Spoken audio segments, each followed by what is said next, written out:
Warahmatullahi wabarakatuh. Alhamdulillah pada malam hari ini kita dikabulkan semua untuk mengikuti kajian Sirah Wali yang diadakan tiap hari Senin Ba'da Isya di Langgar Gipo. Tema hari ini tentang Kiai Hasan Gipo. Siapakah beliau? Beliau adalah Presiden NU atau Ketua HBNU.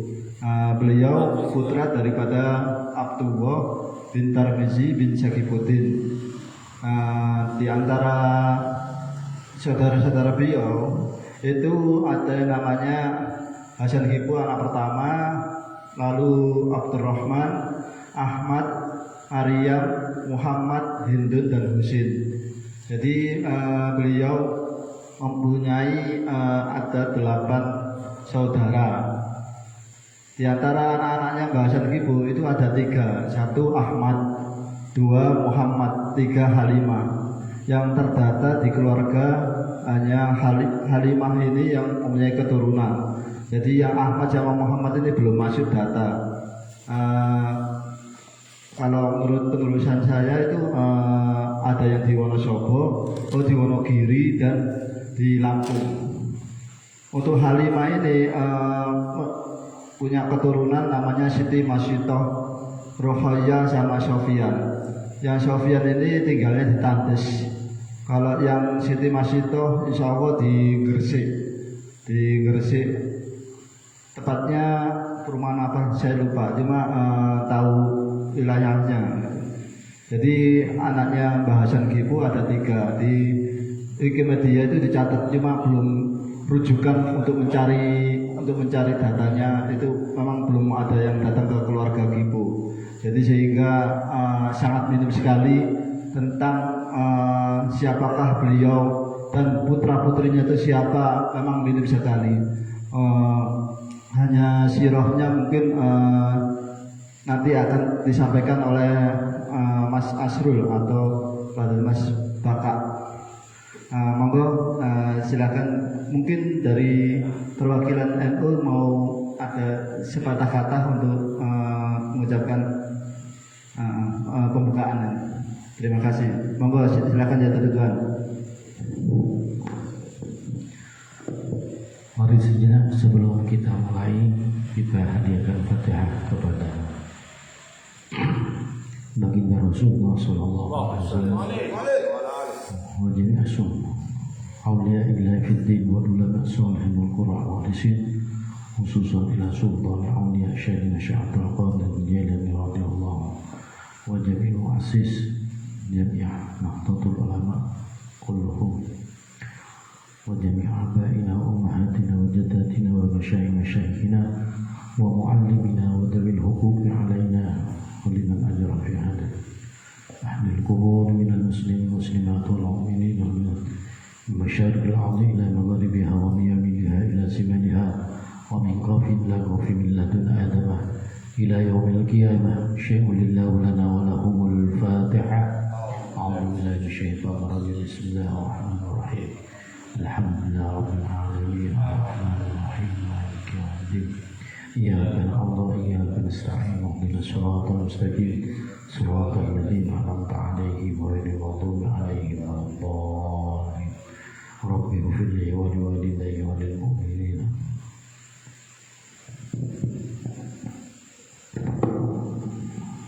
Ya, terima kasih kepada Tuan yang telah memimpin tawasul kepada para muassis NU. Sekarang giliran untuk sebagai pembicara kita ini yang mungkin semuanya banyak yang kaget, kok beda gitu. Apa yang beda? Ya itu apa kayak Bung Karno, apa kayak apa gitu. Hasan Gipo. Kayak Hasan Gipo. Mudah-mudahan setelah memakai kopiah tinggal sarungannya belum. Ya, monggo silakan Kang Asrul. Assalamualaikum warahmatullahi wabarakatuh. Bismillahirrahmanirrahim. Hari ini saya coba untuk mengungkap sirahnya dari bahasan Gipo sampai detik ini yang masih menjadi sebuah misteri, baik itu di di organisasi Nahdlatul Ulama sendiri maupun di kalangan ulama-ulama di Surabaya. Sebenarnya bahasan Gipo ini, bahasan Gipo ini sangat menarik. Titik-titik wonten namine Gipo, titik-titik wonten namine Gipo.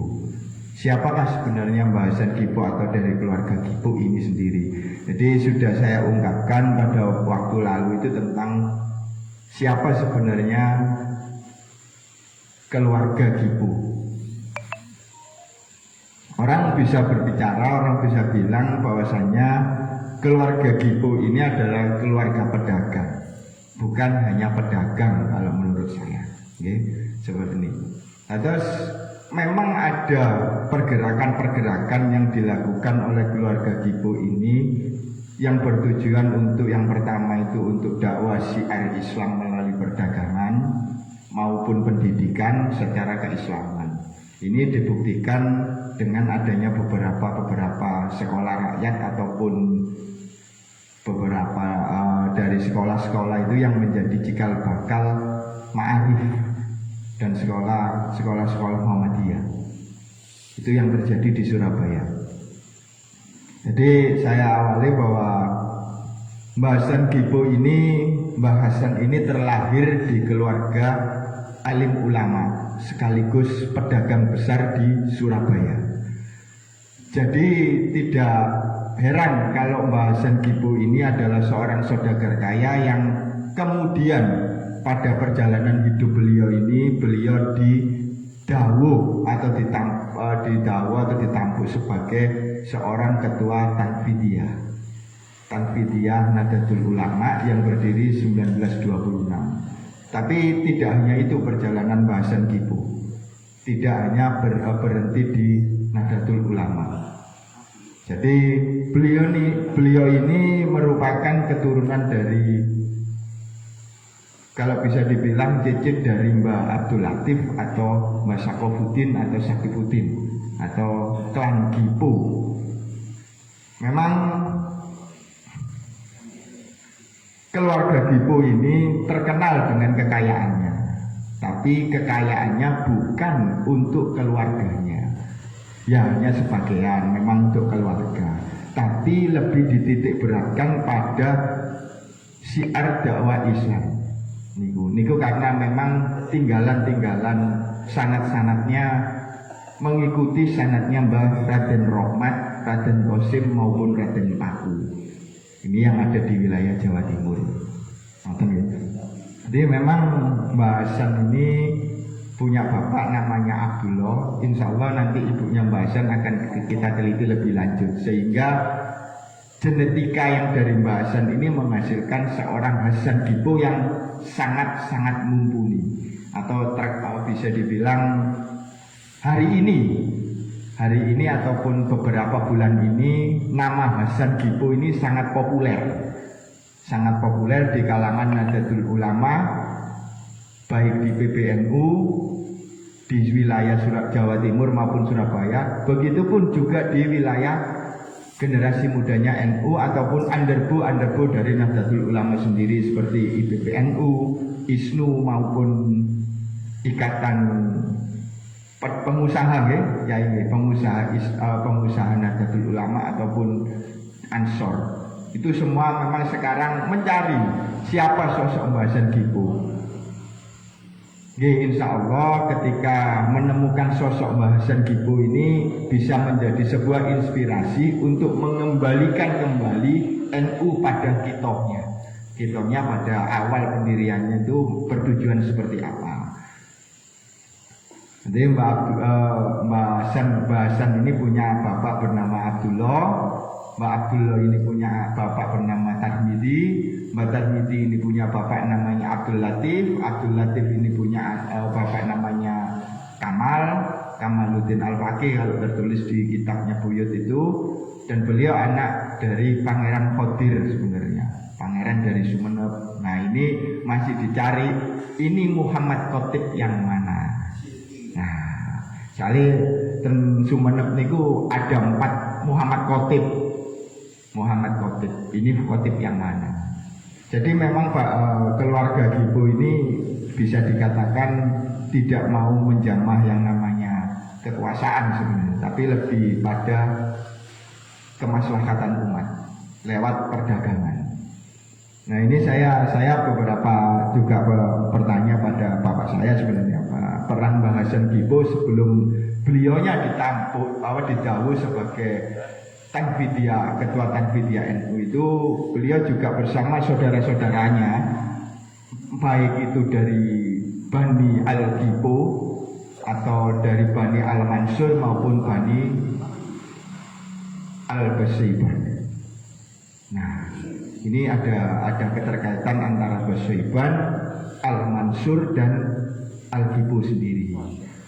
Jadi mereka bersama Mbah Hasan ini tidak hanya berkiprah di Nahdlatul Ulama, tapi beliau ini sudah berkiprah sebelum pendirian Nahdlatul Ulama. Jadi memang bisa disebutkan di sini ada Nahdlatul Wathon, Nahdlatul Tujar, Tasfirul Afkar. Nah kemudianlah baru beliau ke Nahdlatul Ulama. Nah ini memang kalau bisa dibilang ya, beliau ikut Nahdlatul Wathon, Nahdlatul Tujar, Tasfirul Afkar ataupun Nahdlatul Ulama, kalau memang tidak benar-benar di Surabaya ini beliau adalah orang yang penting atau punya posisi. Posisinya apa? Beliau juga imam masjid Ngampel Bento maupun Masjid Kemayoran pengganti dari Surapringgo. Niku ngono. Jadi Mbah Hasan ini juga sering ngimami di Masjid Rahmat yang ada di Kembang Kuning juga pernah. Tidak hanya itu, karena memang beliau ini sekitar 1920-an itu beliau di Dawu itu menjadi ketakmiran se-Surabaya, beberapa saudaranya maupun rekan sejawat beliau. Jadi peran keluarga Gipo, Al-Gipo, Al-Basyiban maupun Al-Mansur ini di Surabaya ini tidak bisa terlepas dari ketiga bani itu.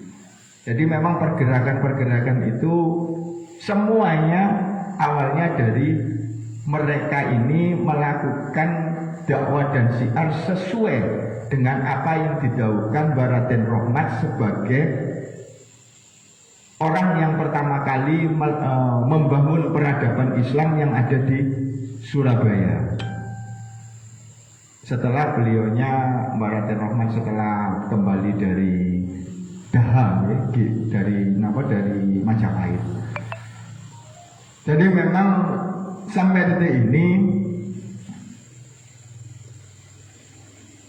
kita tidak pernah mengetahui apa yang pernah dilakukan oleh Mbah Hasan Gipo dan saudara-saudaranya.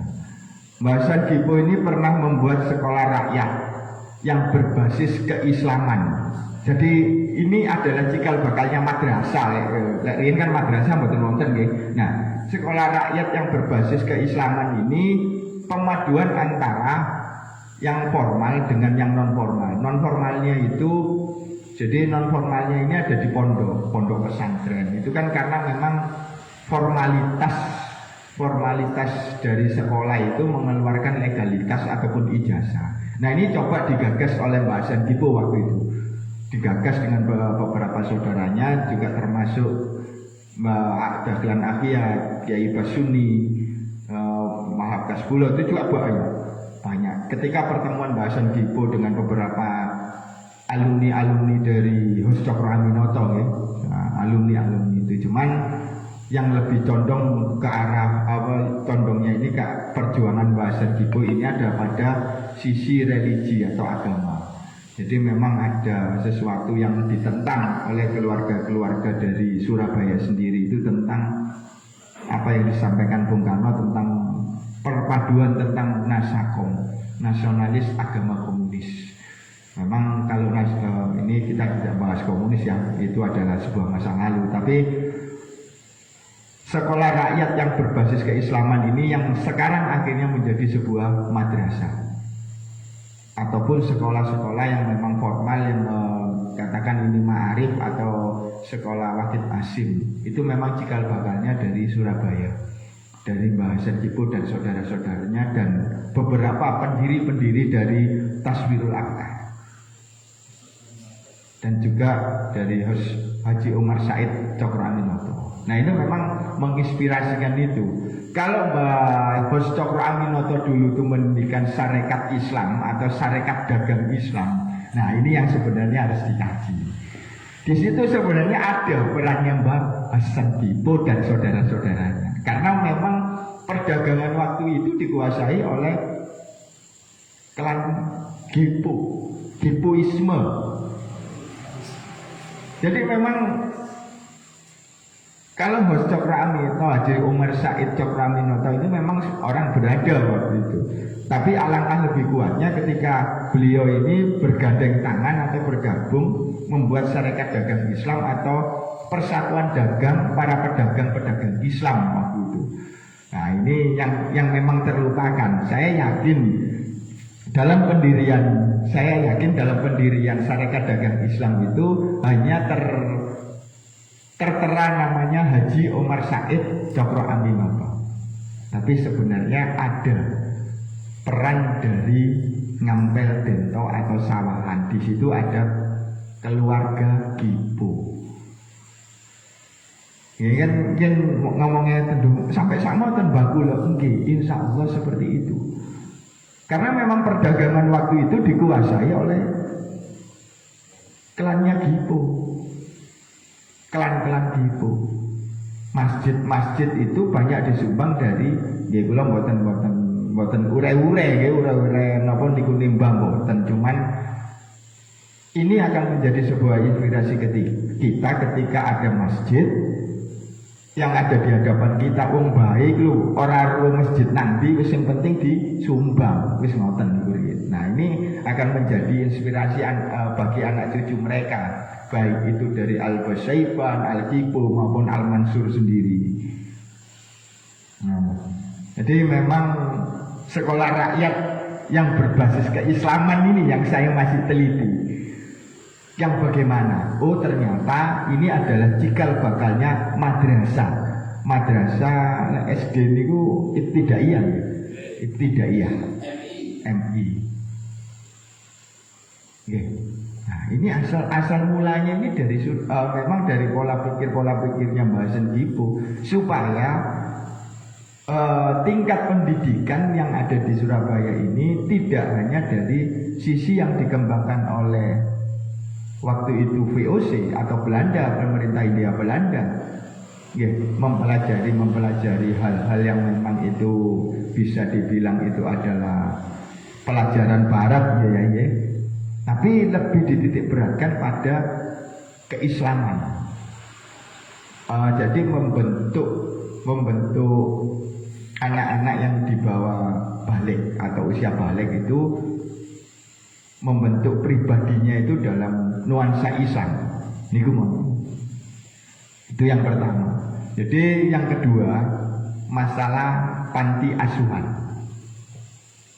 Insya Allah sakmenika tasik wonten nggih tinggalane keluarga-keluarga dari tiga klan ini.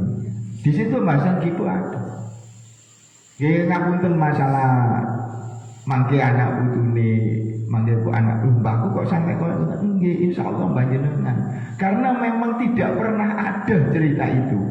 Karena memang sengaja diputus oleh anak-anak Mbah Kipo sendiri, Mbah Hasan Kipo sendiri, supaya anak cucu saya ini jangan silo dengan apa yang dilakukan kakek buyutnya. Berdiri di kaki sendiri. Kalaupun mereka ingin seperti Mbah Hasan Kipo, Mbah Umar Kipo, Mbah Sakipotin dan sampai Mbah Kamang ataupun semuanya, berdirilah di kaki sendiri. Jangan sebagai Hasan Kipo, jangan sebagai Mas Mansur, jangan sebagai Ali Akbar, jangan sebagai Badruddin, jangan sebagai Abdullah Mansur, jangan seperti Muhammad. bin Abdullah Mansur, tapi jadilah dirimu sendiri dengan mengaca pada apa yang telah diperbuat oleh kakek buyut kita semua. Jadi ngoten. Nah ini kalau angsal napa nggih ya? Niki angsal ya sebenarnya ini yang patut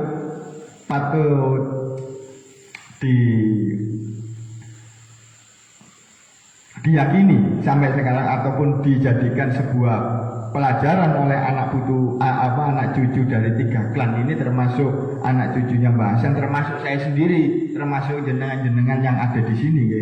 Jadi ini pelajaran yang saya dapatkan ketika tenggelamnya nama Hasan Gipo, tenggelamnya Kiai Haji Mas Mansur, tenggelamnya semua Mas Ali bin Abdul Aziz, Ridwan Abdullah, semuanya tidak pernah akan, kalau kita tidak mengajukan sebagai pahlawan, mereka adalah pahlawan tanda jasa bagi saya. Ahmad Marzuki, mereka meninggalkan sesuatu yang lebih buat saya, karena peninggalan mereka itu bisa menjadi inspirasi saya untuk berbuat yang lebih baik. Contoh, saya mendapat kritik ketika saya tidak memakai kopiah. Hari ini saya pakai kopiah. Ya. Tidak harus berubah 180 derajat, tapi pelan-pelan. Kan ngoten nggih. Kula numpang urip, lek NU kula niki numpang urip kali Gusti Allah maksude. Sanes Nahdlatul Ulama, kula niki numpang urip ten Gusti Allah. Karena kula niki cuman ketitipan nyawa. Lah ngoten. Nah ini saya pernah mendapatkan apa yang menjadi inspirasi ketika bahasan Gipo ini tidak pernah terdengar sama sekali namanya, baru-baru aja ini terungkap. Ya ngoten, bahasan Gipo niki sing pundi? Lah kok putune Kiai Haji Mas Mansur bin Ahmad Marzuki sing dipasang. Iya. Lah niki wonten Abu Nuwas niki Cak Yunus akhire diureh-ureh sedanten. Wis niki keliru niki sanes lho Mbak. Bahasan Gipo niki senengane gawe jam Rolex. Jam Rolex sing lek sakniki Rolex, lek jam napa niki jam kantong niku. Nah, kali kopian terus brengosen. Terus lemu nggih bandut lek kula ngarani. Nah. Ini banyak menginspirasi saya sebenarnya. Nanti lebih saya tahu. Jadi memang manusia sendirilah yang membuat gelar untuk membedakan satu sama lain, untuk membedakan siapa yang lebih dihargai dan siapa yang kurang pantas dihormati. Jadi pikirkan saja itu dulu sebelum berkata Gusti Allah adil, Tuhan tidak adil. Nah, karena memang bukan Tuhan yang buat aturan seperti itu. Sudah berkali-kali Tuhan mengirim utusan dan peringatan. Loh, saat ini mulai Nabi Adam sampai Nabi Muhammad, ya. Papat sahabat Abu Bakar, Umar, Utsman, Ali sampai Wali Songo Ibrahim Jamaluddin Husain, Ibrahim Asmara Kondi, Raden Rahmat, Raden Qasim, Raden Paku. Lah awake dhewe ini kan karena niku wau gelar niku. Nah, sebenarnya Tuhan itu sudah mengingatkan kita berkali-kali sebenarnya melalui utusannya bahwa yang membuat manusia itu mulia bukanlah ilmu, harta, rupa, keturunan atau nasab atau zuriyah, tetapi perbuatannya. Lebih baik kita berbuat sekarang daripada tidak sama sekali, meskipun itu salah. Karena salah itu akan memberikan kita sebuah hikmah untuk melakukan sebuah yang benar. Lalu sampai dinten niki mulyane tiyang niku karena ilmune, rupane, hartane, nasabe. Nah, wonten perbuatane pripun? Nggih, sama dengan bahasan Gipo iki wong ganteng lek jare ini. Lek jare bojone nggih, jare ibuke. Ganteng wong. Semua orang ini ganteng semua. Tidak ada yang tidak. Ya sampe ngenyek. Oh Mbak Gesen Gipo ki elek, Cak Yunus ki elek. Ya sampe padha karo ngenyek Gusti Allah. Ya ini yang niku ngoten. Bahasan Gipo merelakan hartanya hanya untuk sebuah pergerakan kebangkitan ulama yang kemudian menjadi cikal bakalnya pergerakan ulama ataupun Nahdlatul Ulama. Nggih wonten Yai Burhan, nggih wonten Yai Wahab Kasbulo, Mbah Musa Kertopaten. Ini kan adalah sebuah napa nggih? Kesepakatan saja nih. Mboten Mbah Hasyim Asy'ari mawon. Semua berperan di sini. Katakan bahasan Gipo ini selain harta bendanya, beliau juga menyumbangkan ilmunya.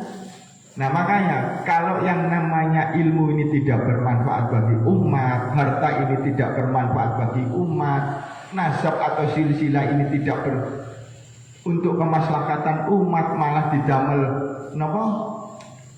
Komoditas, sumbung-sumbungan. Nah ini yang menyebabkan perbuatan kita yang ya kemungkinan akan dilaknat sama Allah. Bahasan ini saya yakin sampai detik ini beliau tetap akan menyimpan rahasia itu. Tapi hari ini coba saya ungkapkan. Tapi tidak untuk gagah-gagahan, tidak untuk sombong-sombongan, tapi menjadi inspirasi hidup kita ke depan. Niku seperti itu. Nggih, bahasan Gipo. Mengorbankan hartanya, tokone 5 entek dadi kari siji. Nek jarene wong sampai rok-rok asem, gawe katok kolor sampai celon kaos kutang. Ini kan hanya ibarat beliaunya seperti itu. Lu gak apa-apa boleh aja nih memang hartaku ini tak sumbang lo digawe perdarakan dakwah Islam dan memang untuk tujuannya kemerdekaan, mengusir kolonialisme Belanda. Niku ngoten. Sampai detik ini putu-putune bahasan niku ndelik nyuntuh bayi koyane. Leres gitu. Tapi mereka insya Allah mendapatkan syafaatnya Mbah Hasyim dengan apa yang dilakukan Mbah Hasyim. Jadi memang Mbah Hasyim ini bukan orang sembarangan. Sekolah rakyat berbasis keislaman, panti asuhan, organisasi pengusaha dagang Islam, imam masjid Ngampel, Kemayoran kali Masjid Rahmat, menjadi takmir masjid se-Surabaya. Ya lek awake dhewe sakniki gocekan ndas opo bahasan biyen sing dilakoni. Napa sing dilakoni bahasan sampai koyo ngono. Saya yakin generasi pertama dari bahasan itu tahu cerita tentang sepak terjangnya bapaknya, abahnya. Saya yakin. Tapi ketika bahasan mau meninggal, mau wafat, generasi pertama dan kedua ini sudah sudah diperintah ojo sampai eru apa sing tak cerita, sing tak lakoni biyen. Coba lakono, gak usah ngomong uang. Tapi berhubung sekarang zamannya transparansi, apapun yang harus dibuka itu harus dibuka, meskipun itu pahit adanya. Kalau mboten nyumbung Mbah Hasan sebenarnya bukan, tapi apa yang dilakukan Mbah Hasan ini nyata. Beliau bisa meninggalkan sesuatu buat anak cucunya. Jadi kalaupun hari ini masih mencari makamnya Mbah Hasan Gipo gampang temunane nang Ngampel di makam keluarga Gipo. Tapi apakah kita mau bertanya, kita mau melakukan apa saja sing dilakoni Mbah Hasan? Mbah Hasan Gipo dan seluruh klan Gipo. Nah ngoten. Ya memang sebenarnya waktu panti asuhan ini Mbah Gipo ini memang ide itu memang dari keluarga beliau. Jadi asal usul dari panti asuhan yang sekarang kemungkinan ada di Penile, Kawatan ya, dan Kawatan itu memang atas kesepakatan keluarga besar Al Mansur, Al Basaiban maupun Al Gipo sendiri. Saya yakin kalau hanya untuk perjuangan ngopeni anak yatim saya yakin mampu, Mas Gipo. Keluarga Gipo mampu, wong ngopeni perjuangannya ulama-ulama sak Jawa Timur mampu kok. Nopo malih ya apa anak-anak yatim. Karena ini memang tinggalan dari Mbah Wali, jadi memang sanad ilmu dari Mbah Hasan Gipo maupun yang lain saudara-saudara Mbah Hasan Gipo ini jelas. Niku jelas. Kitabe wonten, sedantene wonten. Jadi ilmu yang bermanfaat yang didapatkan Mbah Hasan Gipo ketika Mbah Hasan Gipo belajar di Pondok Sono, nyebut maneh kulo. Di pondoknya Mbah Khalil, di Panji, di Tambak Sumur. Tapi ya Tambak Sumur mboten wonten konane. Soalnya Tambak Sumur waktu itu memang sudah dihancurkan oleh Belanda dan hanya tinggal pondok di sono. Sono Panji kali niku napa ten Batu Ampar. Sanes Mbah Khalil ten Batu Ampar. Memang ada keterkaitan sangat ilmu Mbah Hasan Gipo ini memang kula mboten menceritakan Bang Ulo sedikit banyak itu ada rentetan. Menawi lek belajar nang Wisara nggih nang ya nang sono. Ini terjadi di Kiai Probolinggo kayaknya. Nggih. Dia itu sama kakaknya waktu ngomong nahwu sorab, lho iki sik gurung bener. Lho terus benernya apa? Belajar nang sono. Nah, ketika belajar hanya seminggu karena memang sudah punya patokan, karena sudah punya cekelan kali pondasi yang kuat, maka hanya belajar seminggu. Niki ya Probolinggo mungkin kula tanggep malih kali dulur-dulur. Ada.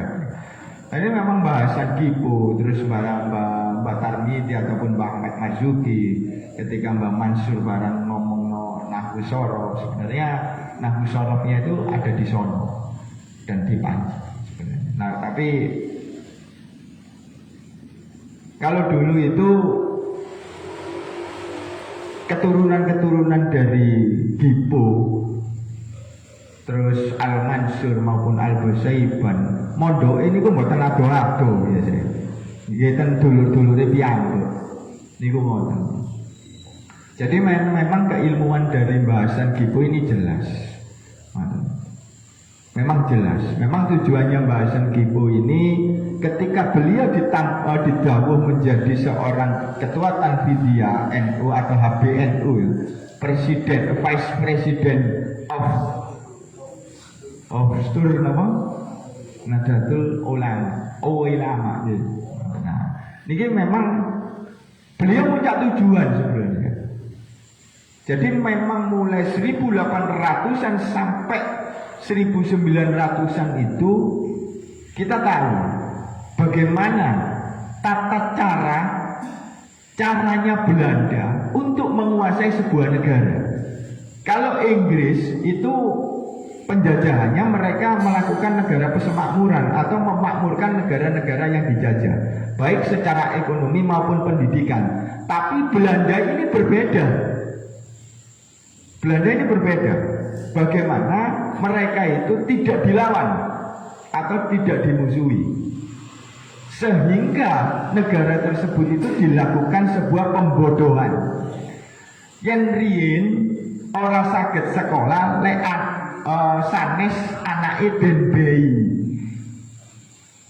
Kali anak yang kadipaten niku mboten angsal. Alhamdulillah mbak kula angsal sekolah karena kan sik den bayi mbak kula. Niku ngoten. Nah, memang ada gerakan itu bagaimana Belanda Belanda itu melakukan sebuah pembodohan. Nah, disitulah peran Bahasan Dipo ketika beliau didakwa menjadi Tanfidiyah NU, mengembangkan sekolah-sekolah rakyat yang berbasis keislaman. Madrasah-madrasah itu dibangun oleh Bahasan. Leres nggih. Nah, memang itu tujuannya. NU bukan hanya pergerakan secara politik, tapi pergerakan secara mendasar. Pendidikan. Lah lek sakniki iki kula yakin ketika Covid ini dilakukan selama 1 sampai 2 tahun, maka ini akan terjadi pemotongan generasi. Lah lek sing sekolah niki sanes anake, bapak ibu sing sekolah niki. Leres nggih. Lah lek kula wingi sapa sing duwe lek napa nggih? Ing kota wonten lek riyen kan ing Ngarsa Sungtulodo, ing Madya Mangunkarsa Tuturi Handayani nggih. Lek niki wae kula wonten guyonan. Ing kutha ana sinyale enak nggih. Lah ngono lho. Manut wifi ana sinyale. Nah, ini akhirnya memang ini akan menjadi sebuah lelucon. Ketika orang-orang di desa itu tidak bisa masuk, wis dilos mawon. Wong mati urip dari Gusti Allah, wong wonten catetane kok il. Saiki wae sinten sapa il? Oh niki Gusti Allah selesai ngoten lho. Tapi lek sampai dinten niki awake dhewe sholawatan mboten kanggo nggih. Takbir mboten kanggo, tahlilan mboten kanggo. Nah ini akhirnya kita diperbudak oleh yang namanya penyakit. Penyakit ini asalnya dari Gusti Allah. Dengan cara berpikir kita, karena pendidikan yang kita dapat di Quran itu lho wis ana, sampun wonten niku. Obate Covid niku ya napa? Iman. Lek yakin niku penyakit Covid niku mboten wonten, nggih mboten wonten. Lah lek wonten wis akhire keweden awake dhewe. Wedi-wedi akhirnya fobia, stres, mati ya dhewe. Nggih. Lah dadi ini terasnya lebih kan ngeten. Imane awake dhewe sekarang dipertaruhkan. Nah, makanya wis nggih mboten napa-napa lah kula sedikit kritik terhadap Mendikbud nggih sakniki mboten napa-napa niki kula. Wis wonten ten YouTube nggih mboten napa-napa wis. Jadi memang dilos mawon. Tapi harus mengikuti yang namanya protokoler Covid. Lho tapi lek mbah-mbah awake dhewe luwih pinter. Ya, rut-rut, nus-nus, engko lek mari metu omah, mari dolen, wisuwa, wijio. Lho sama sekarang. Mulai mari metu digawe wesu awake dhewe. Cuci tangan, cuci lho. Iku wis kebiyen dilakoni mbah-mbah awake dhewe.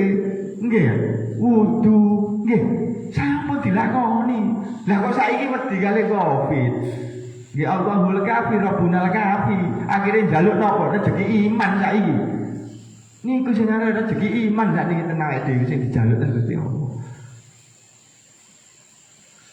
Memang harus ada pemikiran-pemikiran yang memang saat ini ngeten. Memang Bahasan Dipo ini dengan yang namanya itu mencoba untuk memandaikan atau mencerdaskan kehidupan bangsa waktu itu melalui tataran grassroots ya di tingkatan bawah atau maupun bagaimana beliau ini memix yang namanya model-model tradisional dengan yang namanya yang moderat, yang kemudian insya Allah nanti pola-pola pikir moderat itu akan sedikit banyak disampaikan pada pola pikir yang ada pada Kiai Haji Mas Mansur.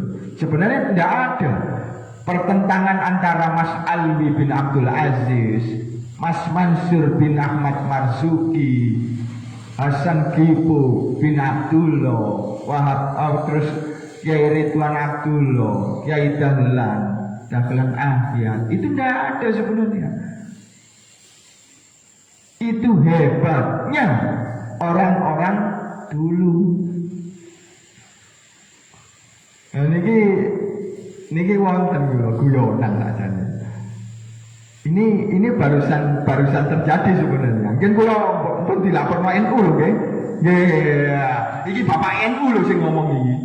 Bapak NU soalnya saya ini menukil dari seorang Abu Nuwas. Wali jadab lek menurut kula wali jadab. Beliau pernah menjabat presiden.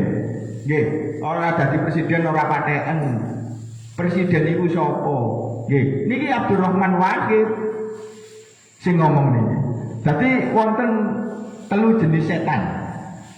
Sing pertama niku setan sejenis jin. Mereka takut dibacakan ayat kursi. Nggih. Takut dibacakan ayat kursi. Terus yang kedua, setan gak jelas jenisnya, tapi takut dilempar kursi. Nah, niki sing asik. Mungkin sing guyu niki Kyai Ridwan gayane niki. Kyai Ridwan gayane. Soalnya niki setan ketiga ini yang gak takut dilempar kursi.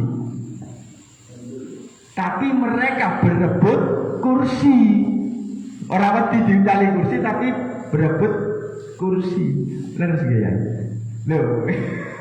Nah, memang sebenarnya pelajaran-pelajaran seperti Mbak Hasan Kipung, Mbak Hasyim Asy'ari, Mbak Tahlan Akyat, Mbak Wahab Kasbulo, Kiai Musa Kertopaten ataupun kiai-kiai yang lainnya di sini juga ada.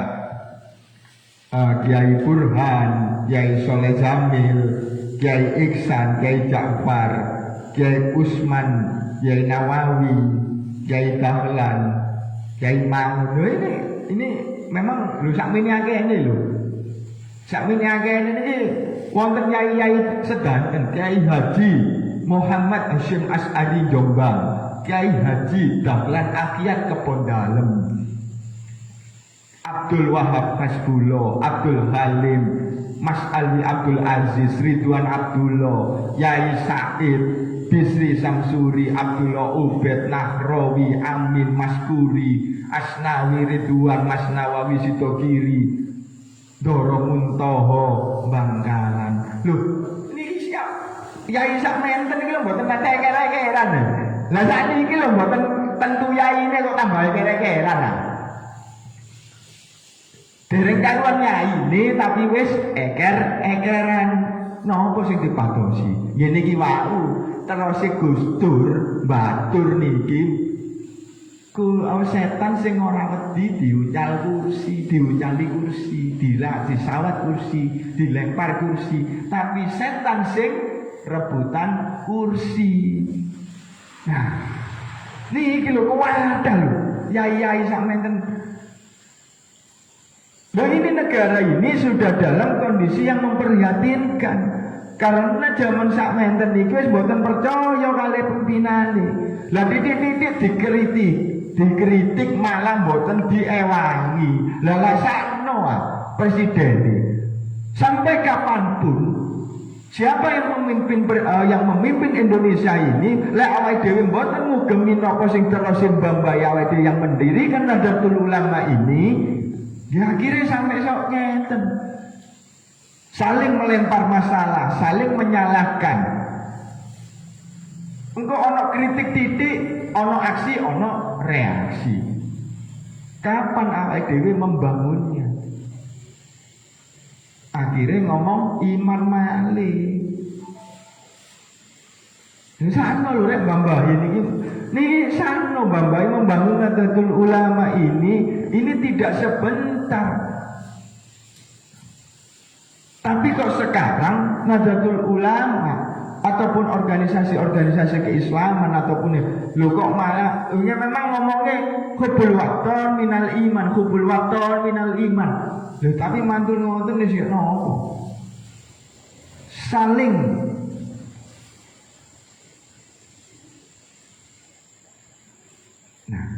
bahasan Gipun niki nggih ngoten niku. Saking cintai kepada saking kecintai kepada ulama, saking kecintai kepada umat, beliau berjuang bersama-sama kiai yang lain. Niku ngoten. Ya, nggih, kula niku nggih sakniki nggih. Tinggalane bahasan nggih. Sarekat dagang ataupun persatuan dagang Islam, pedagang-pedagang Islam yang ada pada waktu itu. Nah, sakniki monggo lah ditumbuhkan dengan kearifan lokal. Kalaupun nanti wali kota Surabaya ini bisa mengumpulkan dan bisa menampilkan kearifan lokal dengan melalui UMKM yang ada di Surabaya, insya Allah monggo. Organisasi dagang yang seperti apa, Islam yang seperti apa. Terus masalah panti asuhan, sampai saat meniki kan boten tasik wonten gibo, kelan gibo niki sing wonten yatim piatu ning wonten tasik wonten.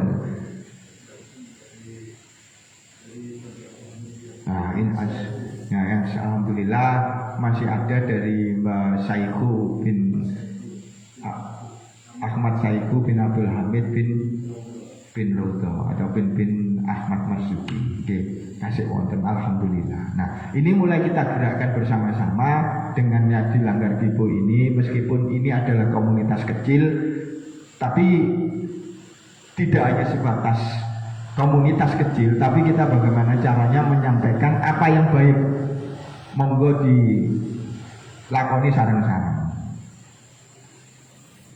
Kalau untuk masalah ketakmiran ngampel denton mungkin nggih mboten usah nggih. Dados takmire Langgar Gibo mawon. Nggih. Wis sampun lah. Nggih, ten mriki mawon nggih.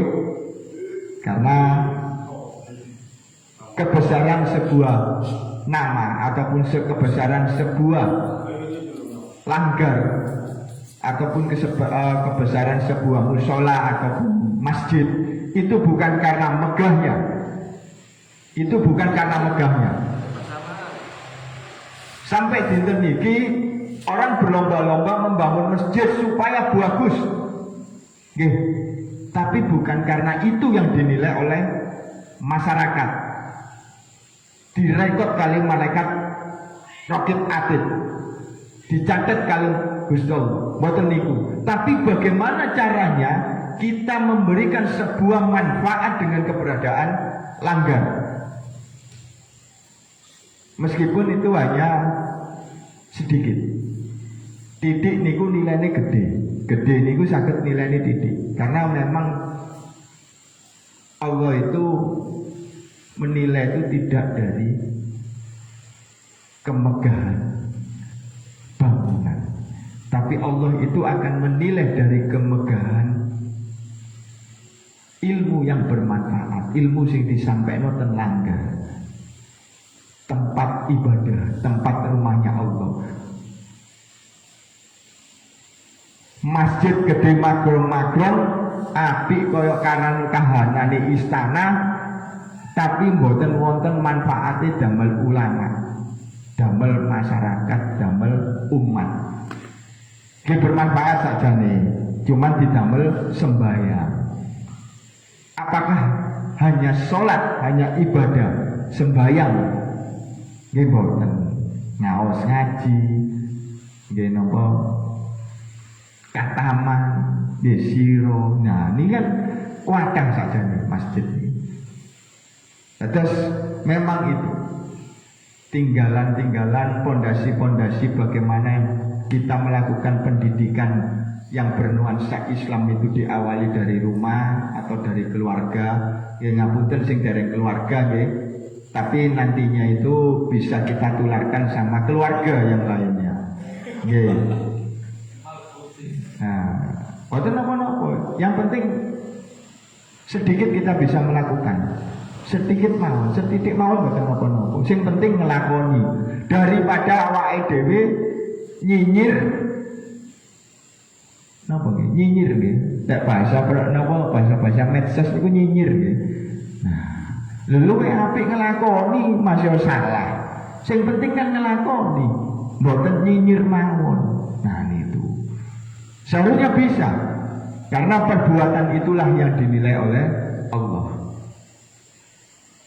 Panti asuhan, wis monggo. Kapan-kapan awake dhewe insyaallah gadai yoto urunan tae pripun ngundang anak yatim ten mriki napa Pak ndongakno bagi ibu dan napa zuriane Rasulullah sedanten, karena di situ ada Al-Ghipo, Al-Mansur, Al-Basaiban yang saling berkaitan erat, dan Al-Namtel Dento nggih niku nggih kapan-kapan diundang mawon wis urunan lah, urunan pri pinten-pinten wis niki tugase Al-Abu Nawas untuk menggugah mendatangkan anak yatim.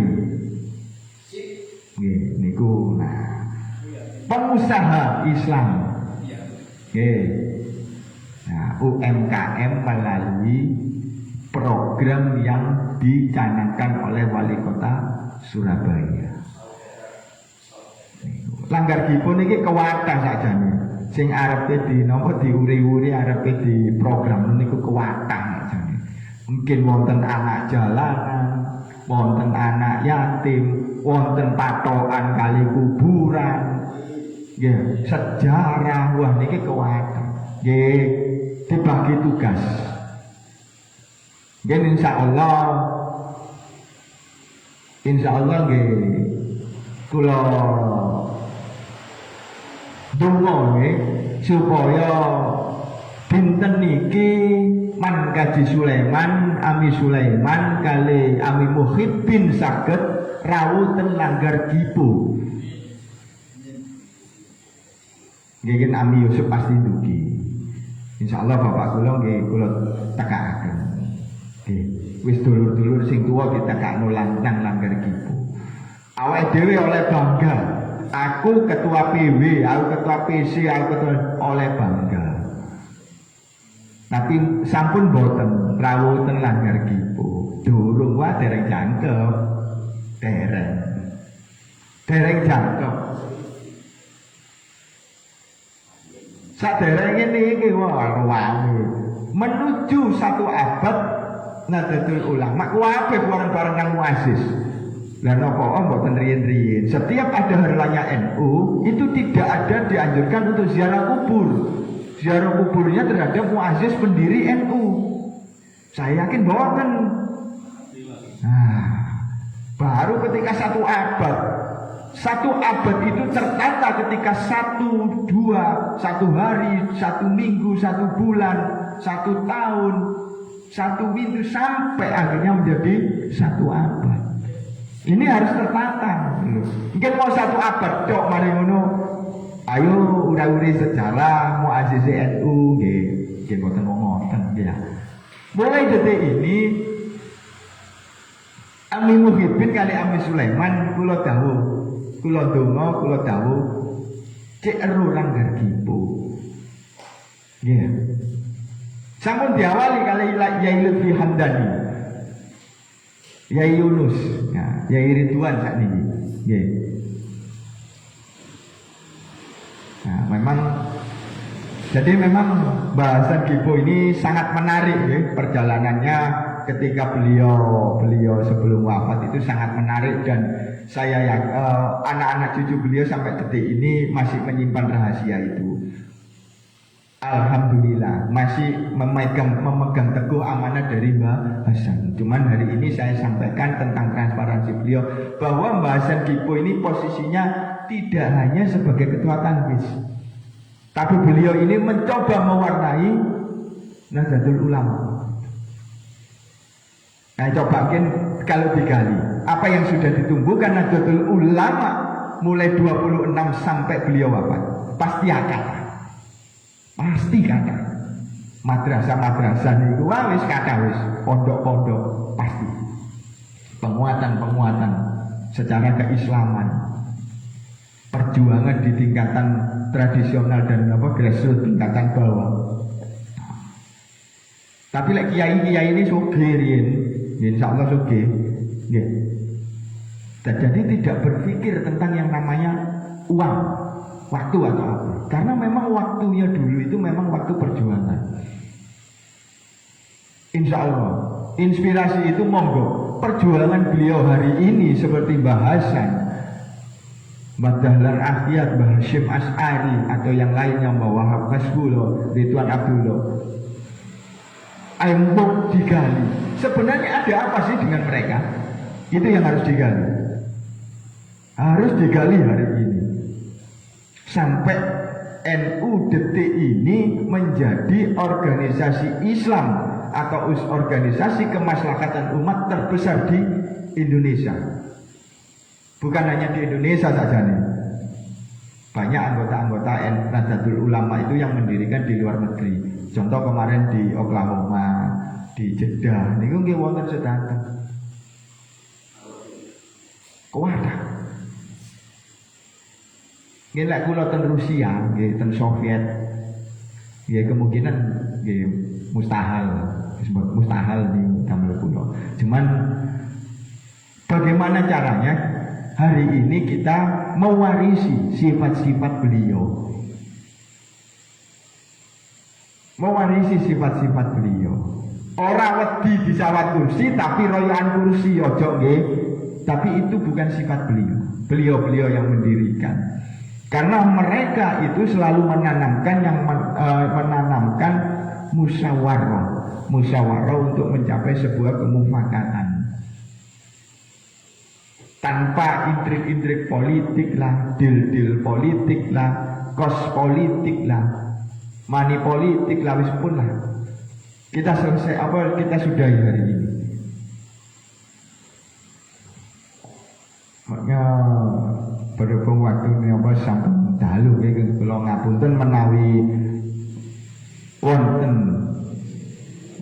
ketersinggungan, tapi saya coba mengungkapkan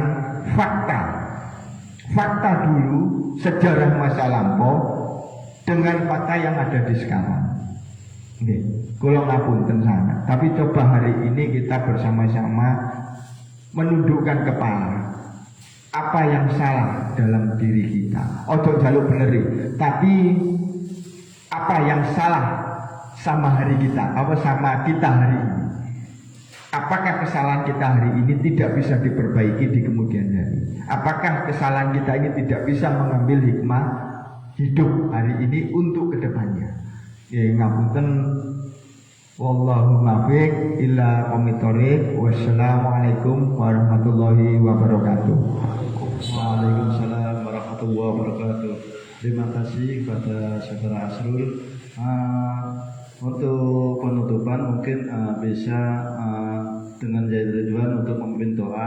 Tapi sebelumnya ada informasi tentang bahwa Banikibu itu menyebar ke semuanya. Jadi Mbah Zakipudin itu punya kakak.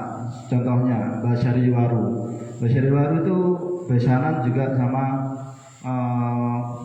keluarga dari Mbah Hamdani Siwalan Panji. Jadi Mbah Syariwaru menikah dengan Mbah Maimunah binti Muhyi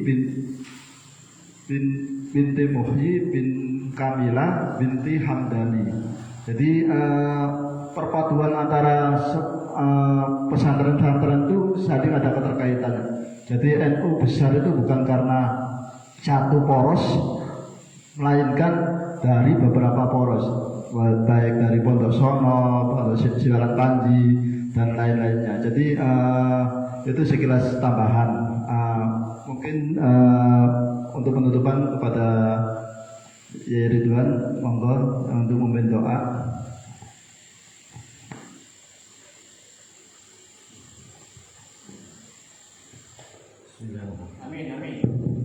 Bismillahirrahmanirrahim. Alhamdulillah fi ni'amahu wa in kunna nazida rabbana lakal hamd kama yanbaghi li jalali wajhika al-karim. Allahumma shalli ala sayyidina Muhammadin fil awwalin wal akhirin. Wa salli wa sallim ala sayyidina Muhammadin. Wa salli wa sallim ala sayyidina Muhammadin. Wa salli wa sallim ala sayyidina Muhammadin fil mala'il a'la. Allahumma taqabbal minna qira'atana hadhihi wa khayra minna fi majlisina hadha. برحمتك وفضلك وكرمك قبولا حسنا جميلا جليلا واجعل اللهم اللهم اغفر له ربنا اغفر لنا ولوالدينا وارحمنا كما ربيانا صغارا ربنا اغفر لنا ولاخواننا الذين سبقونا بالايمان ولا تجعل في قلوبنا الا